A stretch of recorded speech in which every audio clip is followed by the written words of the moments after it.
બનાસકાંઠામાં ભગવાન બિરસા મુંડાની 150મી જન્મજયંતિ જનજાતીય ગૌરવ વર્ષની ઉજવણી. મુખ્યમંત્રી ભૂપેન્દ્ર પટેલે અંબાજીથી એકતાનગર સુધી યોજનારી જનજાતીય ગૌરવ યાત્રાને પ્રસ્થાન કરાવ્યું. વિધાનસભા અધ્યક્ષ રાજ્યમંત્રી મંડળના મંત્રીઓની પ્રેરક ઉપસ્થિતિ. તો તારીખ 7 થી 13 નવેમ્બર સુધી અંબાજીથી એકતાનગર અને ઉમરગામથી એકતાનગર સુધી કુલ 1378 કિલોમીટરની જનજાતીય ગૌરવ યાત્રાનું વિશેષ આયોજન.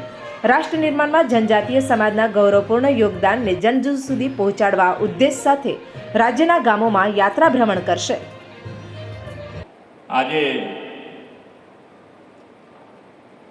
1875માં લખાયેલું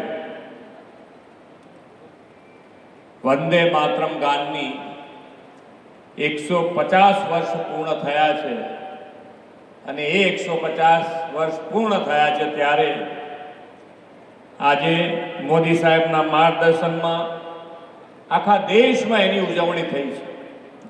અને આ ઉજવણી આપણે પણ ગુજરાતમાં આપણા સચિવાલય કમ્પાઉન્ડમાં વિધાનસભાની સામે આપણે પણ એની ઉજવણી કરી છે. મા અંબાના ચરણોમાંથી આજે જે યાત્રા શરૂ થઈ રહી છે એવા આપણા ભગવાન બિરસા મુંડાની 150મી જન્મ જયંતિ પણ માન્ય વડાપ્રધાનશ્રીના માર્ગદર્શન અને નેતૃત્વમાં આખા દેશમાં ઉજવાઈ રહી છે. સાથે સાથે આ વખતે વિશ્વ નેતા અને યશસ્વી વડાપ્રધાન મોદી સાહેબના નેતૃત્વમાં આ વર્ષે રાષ્ટ્રીયતાના ગૌરવ ગાન માટેનું આખું વર્ષ છે. અને એ વર્ષ હોય ત્યારે સરદાર પટેલની 150મી જન્મ જયંતિ પણ આજે ઉજવણી થઈ રહી છે આ વર્ષમાં. સાથે સાથે વાજપેયીની જન્મ શતાબ્દી અને બંધારણના અંગીકરણના 75 વર્ષની પણ ઉજવણી થઈ રહી છે. ભગવાન બિરસા મુંડાએ દેશની આઝાદી માટે અબુઆ દિશુમ અબુઆ રાજ એટલે કે આપણો દેશ આપણો રાજનો મંત્ર આપ્યો.